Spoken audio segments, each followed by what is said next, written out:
எச்சம் மறுவேன் நான் எனக்கிருக்கின்றதை அறியேன் அச்சோ எங்கள் அரணே அருமருந்தே எனதமுதே கெச்சை மலர் புரைமேனியில் திருப்பெருந்துறை உறைவான் இச்சம் என நெஞ்சில் மண்ணியானாகி நின்றேனே வான்பாவிய உலகத்தவர் தவமே செய்ய அவமே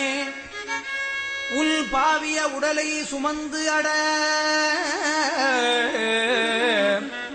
சுமந்தடவி மரமானேன் உடலைச் சுமந்தடவி மரமானேன் தேன்பாய் மலர்க்குன்றை மண்ணு திருப்பெருந்துறை உறைவாய் நான் பாவியே ஆனால் உனை நல்காய் எனலா